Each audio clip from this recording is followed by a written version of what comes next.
Is the new Mark 8 Golf R fun to drive stock? Let's talk about it. Alright, so you bought your new Mark 8 Golf R, or at least you did in your dreams, in your head. Maybe you're ready to go. You got the money together, you got the money 5 years out, you don't know, you really like these cars.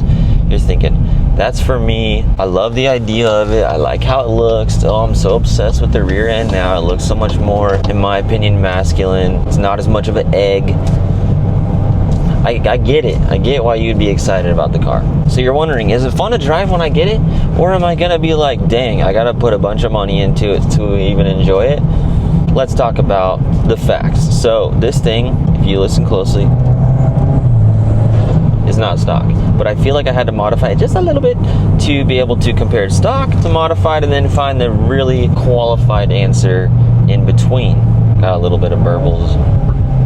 You're on the bonus channel right now. If you haven't seen the main channel where we modify this thing every step of the way, you're really missing out. We've got essentially an S3 and a Golf R MQB chassis. S3 Golf R, same car, same engine, same turbo, different cockpit, different body. You might be between an S3 and a Golf R. I lean on the hatchback side of things. As I get older, I lean into the sedan side of things. Can you really get the hatchback out of my system? I mean, I am sitting in a Golf R before an S3, so the writing might be on the wall. But this thing is 40 grand around, plus or minus a little bit, which is a lot for a hatchback. So you're wondering, gosh, if I'm stretching my budget or maybe I have plenty of money, what am I really getting into? From strictly horsepower numbers, you should know that, and if you don't, I'm telling you, as someone who's owned many cars by now and done lots of different builds and such like that, and modifications on all kinds of platforms, anything above 250 horsepower is guaranteed fun. Anything over 300 horsepower is like, you're gonna have a blast. There's zero question. And then it's all-wheel drive. You're gonna get a ton of grip around corners. It's gonna be usable power. Anything around that 300 horsepower range is usable power. Anything with usable power is going to be guaranteed fun. So is it gonna be fun to drive? Yes. Can it depend on where you live? Yes. I've been to places like T-Moneo Rally School in New Hampshire, and every single public asphalt road in that area in New Hampshire is windy. People don't take their cars above like 70 out there. There's not even a long enough road that's straight to go over 70. So a car like this would be bonkers fast from factory, and you would have so much fun. Now here in Phoenix, specifically Gilbert, Arizona, where I'm at, it's flat and straight everywhere. So people get really bored of certain horsepower levels really fast. Is 300 horsepower one of those numbers that people kind of like, oh, boring, you know? Can be, yes, but if you're going out for spirited drives in the hills or out with your buddies, you're gonna be able to keep up with most cars. You're gonna be faster than most cars. You have all-wheel drive in this thing. It's got launch control that's really sweet, which I'm not gonna do today because it's 109 and I don't really want to dog on the car. And if you didn't know, this car is gonna be for sale soon on Cars and Bids, and I like to baby things and make it really nice and just give this to the next person in great shape and just love on the car. So if you're interested in that, I have that link to the description if you want to bid and take home this car. But this will be modified when we're done in a really tasteful way. Simple, not stressful to own at all, and all really nice parts. Let's talk about the driving experience when it's stock. Is it quick? Yes. Does it pull hard? Yes. Does a Mark 7, Mark 8 GTI, oh, Mark 8, I don't know, Mark 7 GTI stock pull hard? Absolutely not. It was the most wimpy stock car I think I've ever owned, and then you tune it and it's like this whole entire different car that I can't even imagine owning stock and driving for more than 100 miles before flashing it with a stage 1 file, at least. But this car out of the box is just way more peppy, way more aggressive, way more fun, and something that I believe when you pay for it, you get in it, you're gonna be like, ah, yes. So then it leaves the room to beg the question of, is it that much different when it's modified? I'm figuring that out.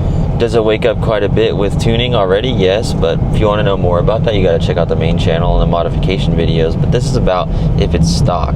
I'm on stock suspension right now. All I have is aftermarket wheels and tires. This thing handles great, it turns into things, and it's going to be even better when it's modified. So the fact that I'm already enjoying it, and like, it just pulls around corners. It's enough to get you in trouble. I do have a radar detector in here already for a reason, and this car isn't even really highly modified or anything yet. It clearly makes a ton of turbo noise when you put an intake on it. You get a little bit of turbo noise from the intake when it's stock, but I wanted to touch on the volume. This catback system I have on right now for ECS tuning is relatively similar to the factory one. You open up the valves, you can hear the exhaust, you feel the vibrations of the cab just a little bit. It feels like a sporty car. You put it in comfort mode, boom, quiet, Prius mode. Love that. This aftermarket system that's valved feels the exact same way. Eco mode, Prius. Sport mode, valve open, sports car. Not quite race car, sports car. Is it manageable and loud and would annoy even the Karen of all Karens? Even with the valve open right now, absolutely not. I think Karen would actually turn a new leaf and maybe say something positive about sports cars. I did a B9.5 S4 before this on my main channel. And when that car was stock, it was quick and it got a lot quicker modified, and it felt like it was cool before and it was a lot cooler after, where I feel like this car is slightly on the quicker and more impressive side when stock compared to other vehicles that I've touched. So that's a good thing for you. I'm relatively impressed with how aggressive the throttle mapping is and the tuning and everything is from factory, from Volkswagen this go around. I really am curious on the Mark 8 GTIs if it's the same way, or they really tune that thing down and it's super slow, because I hated that about the Mark 7. It really needed a lot of work to be fun. And in general, when you get this car and you learn it and you start messing with all the ambient lights in here and you admire the seats and the steering wheel controls, and you get used to the haptics, the shifters, the control for the gear changing, you're going to be pleasantly surprised that this car is a vibe. It's a vibe. It's one of the most vibey cars I've ever owned from factory. Like, I feel like what I've learned from this car is I always think of a car, I'm like, is this on the cheaper feeling side of things or on the more luxurious feeling side of things? Is it more on the raw side of things or more on the kind of comfy side of things? But this car, it just makes me think this thing's a vibe. The lights are a vibe. You can customize the color, all the haptic touch and everything else like that. Everyone's comfy. The amount of room in here, all the space in there, this thing, the way it opens and closes, all the haptic touch for the lights and sunroof, the way the dash is set up with the new R logo. It's just a vibe. It's an absolute vibe. It's not making me think this is super luxury. It's not making me think, is this cheap? It's just, all I can think is, like I said for 1,000th time, this is a vibe. This car is a vibe. That is going to be my forever Mark 8 Golf R summary. That car's a vibe. It's quick. It handles good. It makes nice noises. You can do fun modifications. The controls and everything are nice. Every shape of everything and feel and touch is a vibe. I should change the license plate to "It's a vibe," or something like cringe like that. And then they're gonna be like, why does your plate say "It's a vibe"? And I'm gonna be like, yo, this is the car I've only had where I thought it's a vibe. Here's a little context of "It's a vibe."